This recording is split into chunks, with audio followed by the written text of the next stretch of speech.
What ultimately persuades me that this is a political hit job is she grossly overreaches when she tries to drag the children into this. Yes, they had roles in the business, but this was his personal financial statement. The children aren't going to know the details of that and be able, and nor are they expected in the real world to do their own due diligence. And they're not 12.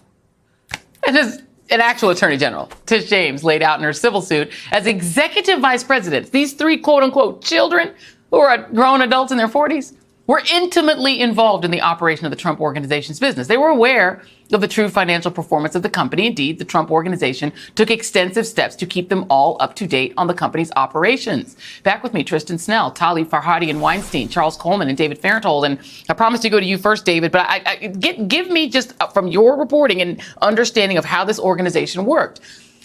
Barr is trying to claim that the poor children, how would they know what was going on? Weren't they not only vice presidents, but involved in every single part of the operation of these properties? They were. They were really important parts of the Trump Organization, at least in the last 10 years. Don Jr. focused on commercial leasing. Ivanka developed hotels like the ones at Doral in D.C., and Eric focused on golf courses. So all of them are important here, not only because they played a role in the business, but for another reason. They were often the ones who were connecting with the outside world, with the appraisers, with the folks who were, lawyers, the people who were telling them what a sort of more realistic appraisal of their properties might be. And so that's an important fact to know, because if they were getting input from neutral observers that their properties were valued at X, that sort of takes away a defense they might use, which is, we had a really very sky-high evaluation for that, but that's just because we love it. We really believe in this property. We didn't know any better. It was just a sort of, salesmanship. But if you got an objective appraisal and you're choosing to ignore it and go 3, 4, 10 times higher, that's really important. Another thing about the kids is they use email, and so they produce a paper trail that their father doesn't. And just really quickly, it's also a very small organization. It's not as if the Trump Organization is hundreds or thousands of people. It's really small, right? I was told once by somebody who knew Trump that it's like 14 people in a marketing firm. It's like a little 14-person marketing firm, basically. It's tiny. Yes, it's an extremely small number of people who have any power. Basically, Trump, Weisselberg, this guy, Jeff McConney, who was also named, who was the controller, and Trump's 3 children. All of the decision-making went through that group and really came from Trump down to that other level and then out to the world. A very small company at the very top. Yeah, well, Bill Barr is going to Bill Barr. Let me go back to you, Tristan, because I think people need to understand that this is not explain, because you did work in this office, not contemporaneously with Tish James, but you worked there. Why is this civil? And does this office have the capability of handling a criminal case of this nature? Why is it cordoned off as civil? The statute that they brought it under is a statutory civil fraud statute called Executive Law 6312. Generally speaking, the AG's office, most of their prosecutions are civil. Generally speaking, most criminal matters are brought at the county DA level, and this is true not just in New York, but in pretty much every state I know of. The AG's office does have a criminal unit. They do white-collar crime. They do public corruption cases. They are, I think, in a vacuum, they are able to bring these kind of criminal cases. I think that there had been the understanding that Cy Vance was basically in on this with Tish James, and that the two of them were both going to be bringing this prosecution. One was going to bring a civil case, one was going to bring a criminal case, doing slightly different things. And then all of a sudden, the Manhattan DA's office was no longer involved. So could this still change? Could we see James's office get in there? We'll see. We'll see what happens. Clearly referring it to the feds was meant to be kind of a passing of the baton to some degree, and that there's enough federal crimes there for them to start going after some stuff. It's going to be interesting to see what happens there.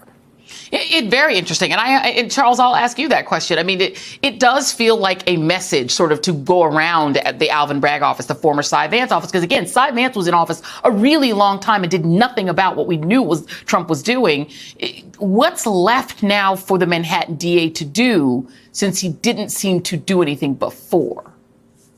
Well, Joy, that's an interesting question on a number of levels, not just for Alvin Bragg and the Manhattan DA's office, but also for federal prosecutors as well as the IRS, because what Tish James has done with this complaint has basically said, listen, this was going on for a decade and none of you all did anything about it. And you all had it happening right under your noses. And so what they can do and what they should do, and what I suspect will likely happen, is that they're going to go back and review the additional information. It could very well be that there are witnesses that Letitia James was able to cultivate during the course of her investigation that provided information that was not previously available. And now that it is, they may seek to move forward with a prosecution. But they do have to at least make the effort of going back and looking at whatever information they did know, whatever they have seen before, and trying to see what can we make out of this that perhaps was not there before.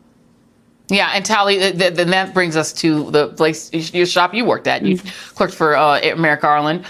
What might he do? There's a lot now on his plate vis-a-vis Trump. Everything from stealing documents and keeping them in his bedroom that were national security related to potentially trying to overthrow the election. And now there's this that could then also wind up in the Justice Department's purview. What do you anticipate happening there? Is this one of those situations where they let it play out and then maybe take action? What do you think? Well, he is really busy, but the Southern District of New York, which A.G. James makes the referral to, of course, work for Attorney General Garland. He supervises and controls all federal prosecutors. And, I think everyone is kind of catching up here because there was the understanding, public and private, for a really long time that the Manhattan DA was going to take care of this one. And that the crimes described here are both federal crimes and state crimes, and that investigation was so far along. They had gone to the Supreme Court and they had gotten Trump's tax returns, which was an important piece of evidence in putting together a criminal case, that others were just not going to do it. I do think it's important, as we think about the scope of things in front of the Attorney General, to say that this is really different from the other crimes that you've described, because these crimes occurred before Donald Trump became president. Some of them continued after he became president, but this was his way of conducting himself even before. And if the principle that all of us are equal under the law means anything, it has to mean that becoming president doesn't create a force field around you so that everything you did before that was so blatantly criminal, cheating and stealing from the IRS, from banks, from the people of New York, has to have accountability. And I think that as they're weighing prosecutions that may have more political dimensions, that's something to think about. Indeed, if fairness is a thing that's real. Tristan Snell, Tali Farhadian-Weinstein, Charles Coleman, David Farenthold. Couldn't have had a better panel to start us off. Thank you very much. And still ahead, who would have thought that repeatedly lying to the IRS could land you in hot water with the authorities? Oh, yeah, that's right. Everybody except apparently this guy. We'll be right back.